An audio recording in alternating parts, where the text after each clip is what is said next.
wahlul 'uqdatam min lisani yafqahu qawli. Sadaqallahul azim. Al-Mukarram al-Mukhtaram yang sama-sama kita hormati, Sahibul Bait wa Sahibatul Hajat, Bapak Udin. Ini nama Mang. Mana Mang Udin?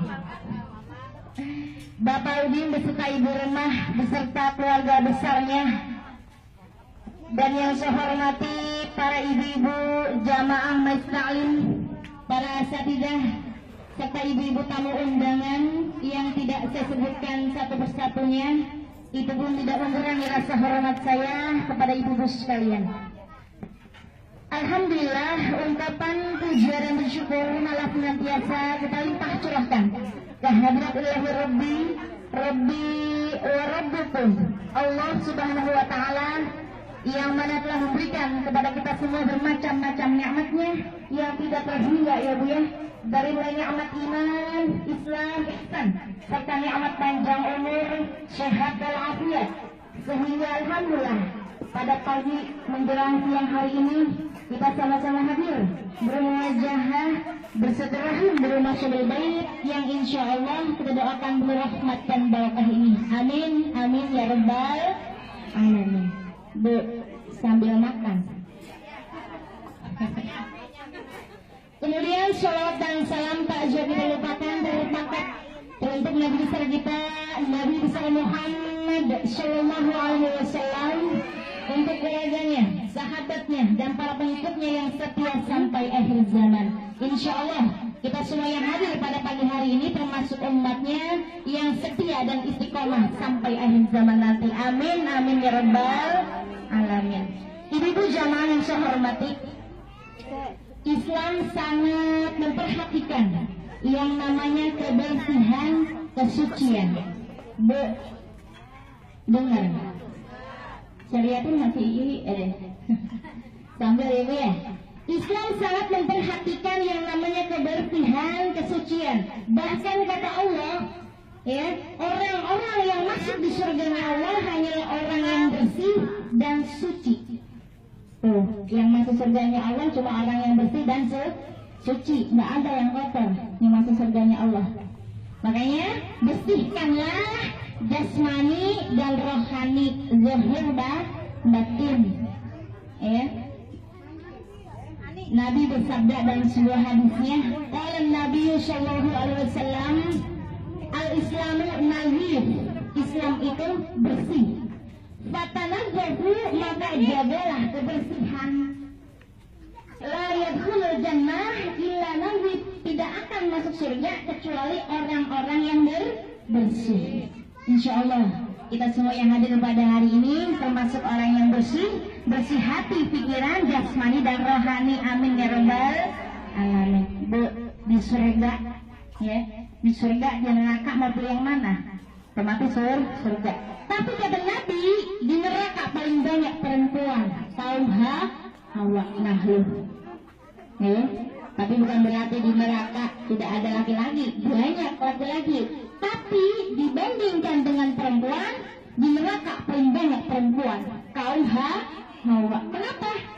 Kata Nabi, nih, perempuan yang nggak tahu, yang nggak bisa bab suci. Ya kan, kalau perempuan mah mandi wajibnya bukan satu, banyak. Ini ya, mandi hadas besarnya banyak, mandi haid, mandi hadas besar apa bu? Junub, wiladah, nifas, tuh. Yang kagak ngerti, yang kagak paham, masuk ke dalam neraka. Na'udzubillah min zalik. Makanya terutama nih kalau kita punya anak perempuan, ya, usia balik berapa biasanya? Ya, paling sedikit usia haid, ya, perempuan umur 9 tahun kurang 15 hari.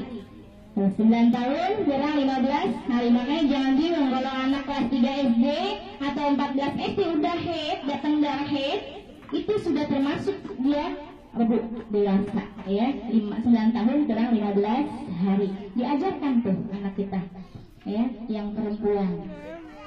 Tuh, dari mulai bab head, paling sedikitnya head berapa, paling banyaknya head, suci berapa, itu penting sekali bagi para perempuan, apalagi kita, ya, sebagai ibu, karena ibu al-ummu madrasatul Enggak. Ya, ibu ada sekolah pertama bagi anak-anaknya. Masalah kebersihan atau suci. Kemudian Allah berfirman, wahyu yang kedua. Wahyu yang kedua menyinggung masalah kebersihan.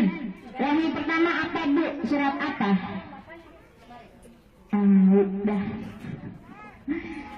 Wahyu pertama surat Al-Alaq ayat 1 sampai 5. Itu wahyu pertama, Nabi diberikan perintah atau wahyu pertama di Gua Hira. Kemudian yang kedua, wahyu yang kedua surat Al-Mudaththir, surat yang ke-74. Allah berfirman, A'udzu billahi minasyaitonir rajim. Bismillahirrahmanirrahim.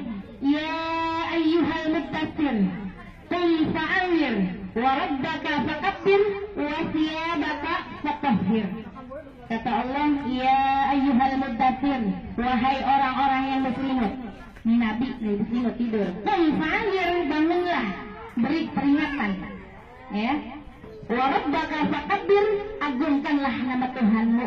Disuruh bangun, suruh wudu, sholat, zikiran, itu Nabi disuruh. Wa thiyabaka fatahhir, dan bersihkanlah pakaianmu. Subhanallah. Islam sangat mementingkan kebersihan, ya. Bahkan Allah urutkan kebersihan itu dua, ya, di atas. Setelah mengagungkan Allah, terus baru kebersihan pakaian. Karena cabangnya iman ada berapa, Bu? Yang sering ngaji ta'lim nih tahu. Subhanallah. Ya, ini mah tampang-tampang wajah-wajah rajin ngaji. Amin. Insya Allah mukanya bersinar. Rajin ngajinya mah ya. Insya Allah. Salah satu cabangnya iman adalah an-nazafatu minal iman. Kebersihan itu sebagian dari iman. Tuh cabangnya iman, cabangnya banyak tuh, banyak. Ya, jawabannya ada berapa tuh cabangnya iman? Banyak Ustazah. Ya, kalau disebutin nggak sampai seharian. Gitu. Ya, jadi kebersihan itu adalah sebagian dari iman, termasuk cabangnya iman. Tuh. Karena yang namanya kebersihan adalah salah satu syarat kita untuk beribadah. Bu, kalau sholat ya harus bersih pakaian, badan, tempat, baru sah sholatnya.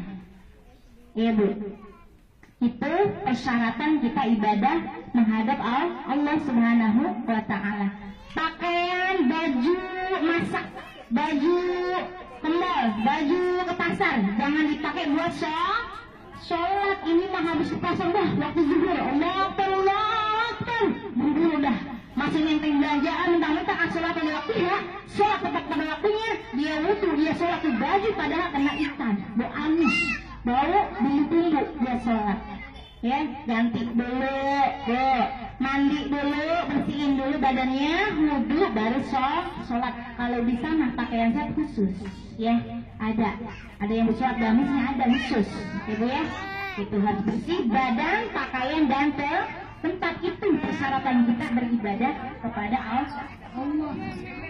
Ibu, bahkan kalau perempuan mah, nih ya, perempuan, sini dulu deh. Kita kan kaum hawa. Sebelum kita wudu, nih, pipis dulu Bu, buang air kecil dulu. Jangan lagi sholat nahan kecil sampai kebelet. Diharuskan kita buang air kecil dulu, ya. Apapun namanya itu. Kalau contohnya itu, maaf ya Bu ya, ini kan fikih bahasnya, ya, agak-agak lugan. Kalau tidak itu dehem dulu Bu, apa namanya tuh Bu? Istirahat. Ya, pipisnya belum kelar, buru-buru gara-gara sinetron, cepet-cepet deh kalau sholat, buru-buru ya sinetron utaran, ketinggalan, ibu ya. Sebelum sholat, sebelum wudhu, pipis dulu, bersihin dulu. Nih, harusnya gini, dihem dulu, biar kelar dulu, habis dulu tuh air kencingnya, baru cebok, baru wudhu, sholat, tenang deh sholatnya, nggak membawa najis. Gitu Bu, jangan nahan-nahan kebetnya, ini udah mau akhir ini kuatnya.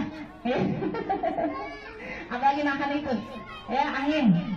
Kalau masih rakaat pertama kedua, Kalau kepengen buang angin, udah buang aja, jangan tahan-tahan, kecuali nih Bu, udah rakaat terakhir, tahiyat akhir tuh, ya lupa juga udah tahan dulu, nanggung, nggak apa-apa. Kalau memang masih bisa khusyuk, kalau tidak bisa khusyuk, udah deh lepas aja gitu. Kecuali assalamualaikum warahmatullah, salam yang pertama ke kanan, pulang. Udah. Jangan lanjutin salam yang kedua, karena salam yang kedua sunnah, yang pertama baru wajib, jadi nggak usah dilanjutin salam kedua. Kenapa? Karena udah keluar. Nah, itu berpikir begitu. Ya, insya Allah ibu paham nih, orang ibu pengajian sering belajar fikih. Yang namanya mustahil kan belajar fikih ya. Iya, harus ada fikihnya. Ya, kita ibadah tanpa fikih tidak bisa. Ya. Tidak bisa memasukkannya syaratnya gitu. Makanya harus belajar di ibu jamaah yang saya hormati, itu tentang kebersihan. Kemudian bicara tentang khitan, apa sih hubungannya, kaitannya? Masya Allah, ini sangat berkaitan, sangat erat hubungannya dengan khitan, kebersihan dan kesucian. Karena anak yang sudah dikhitan, Bu, ya, ketika dia buang air kecil, wudhu kemudian sholat, tidak membawa najis lagi, ya, karena maaf, anak laki-laki yang sudah dikhitan dipotong, itu kulitnya itu udah bersih, tidak ragu lagi ketika dia sholat. Makanya kalau anak yang belum udah gede, yang udah gede dewasa belum dikhitan, nah dilakukan tuh sholatnya. Ketika dia pipis keluar air kencing, masih nyisa tuh.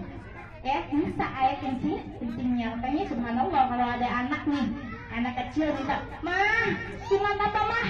Ya, "Mak, saya pengen dihitan." Udah buru-buru niatkan ya. Subhanallah. Ada yang begitu ya, mintanya buru-buru. Padahal dia nangis nggak mau. Ini dadakan, Mai. Ini dadakan minta jemput dulu. Tuh, saya dengar kata kemarin dadakan, makanya kemarin dikasih tahunya besok katanya ada lah. Subhanallah, alhamdulillah ya Bu ya, didoakan biar sehat walafiat, cepat sembuhnya, amin. Sekarang mah cepet ya, dokter sekarang mah cepet sembuhnya, habis sunat langsung lari. Ibu ya, ibu jamaah yang saya hormati, mengikut syariat siapa? Tentunya kita sudah tahu mengikut syariatnya Nabi Allah Ibrahim alaihi salam. Siapa Nabi Ibrahim? Nabi yang keberapa sih Bu? Saya tanya. Jamaah saya ada, Ustazah, isiin apa kayak anak saya ini? Nabi Ibrahim Nabi yang keberapa sih? Saya kayak apa? Tuh ada yang begitu Bu. Nabi dan Rasul yang wajib diketahui sebagai orang mukmin, orang yang beriman, jumlahnya ada berapa Bu? 25. Bukannya kalau ngajak TK, lah emang begitu. Lah yang misalnya nong, Bapak Nabi dan Rasul yang wajib diketahui berapa Pak? Empat katanya. Rasul rupiah, apaan itu? Ada 25 dan Nabi Ibrahim ini termasuk Nabi dan Rasul yang ke-6. Dari Nabi Adam, Idris, Nuh, Hud, Soleh, Ibrahim. Biasanya mah ibu-ibu kalau diapalin pakai nada, baru apa? Orang dangdut aja apa pakai nada? Baru apa? Insya Allah. Mengikut syariatnya Nabi Ibrahim alaihi salam. Siapa Nabi Ibrahim? Abul Anbiya, bapaknya para nabi. Anakku sayang, oh anakku sayang, kini masanya kau akan dihitankan menjalankan syariat Nabi Allah Ibrahim sebagai abul anbiya yang dikasihi Allah, tersebut Khalilullah. Abul anbiya atau abul anbiya, bapaknya para Nabi, Khalilullah kekasih Allah. Makanya rangkaian atau urutannya ya Bu ya, berantai-rantai Nabi Muhammad itu dari Nabi Ibrahim alaihissalam. Nabi Ibrahim terus ke bawah sampai kakeknya Abu Thalib terus sampai ke Nabi Muhammad sallallahu alaihi wasallam. Makanya firman Allah nih dalilnya kita mana sih ya? Kita kan tahunya khitanan itu adalah kewajiban. Ya, makanya di Quran Allah berfirman di surat Al-Imran ayat 95. Bu, apa? Insya Allah. Al-Imran surat yang berapa? Ntar aku bet dulu. Ya. A'udzubillahiminasyaitonirrajim. Bismillahirrahmanirrahim. Sadaqallah fattabi'u millata Ibrahim hanifa wa ma kana minal musyrikin. Nih kata Allah. Katakanlah wahai Muhammad, firman Allah. Sadaqallah, maha benar Allah. Fattabi'u millata Ibrahim hanifa, ikutilah millah atau ajarannya Nabi Ibrahim. Nabi Muhammad suruh ikutin ajarannya Nabi Ibrahim. Wa ma kana minal musyrikin, dan dia Nabi Ibrahim makanya ikutilah ajarannya, milahnya Nabi Ibrahim. Salah satunya adalah banyak kan kita ikuti. Ada ulama korban ikutin siapa? Nabi Ibrahim alaihissalam, putranya Ismail. Cuma diganti waktu dikurban tuh bukan Ismail tapi dengan seekor. Coba kalau Ismail kena, anak kita kena.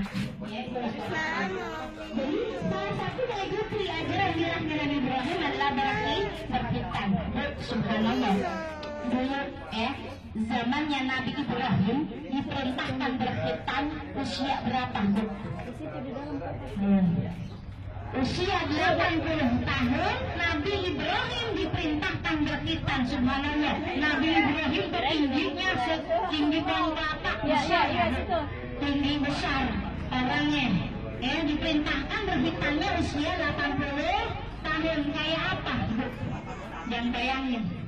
Makanya ada keterangannya, itu alat untuk berkhitan Nabi Ibrahim turun. Apa bentuk itu? Tampak. Subhanallah, masya Allah. Zaman Nabi Ibrahim khitannya tampak. Itu sebenarnya. Nabi Ibrahim kan tinggi besar, tinggi banget tuh, udah tinggi. Jadi perintahnya tampak. Usia 80 tahun. Kalau sekarang mah, apalagi Indonesia, apalagi di daerah Jawa, daerah Sunda, masih kecil udah berkhitan. Kelihatan nggak? Nggak perlu nunggu. Udah nggak usah dipencet lagi. SMP dulu. Masih kecil udah dikhitan. Itu ikutin Nabi Ibrahim alaihi salam.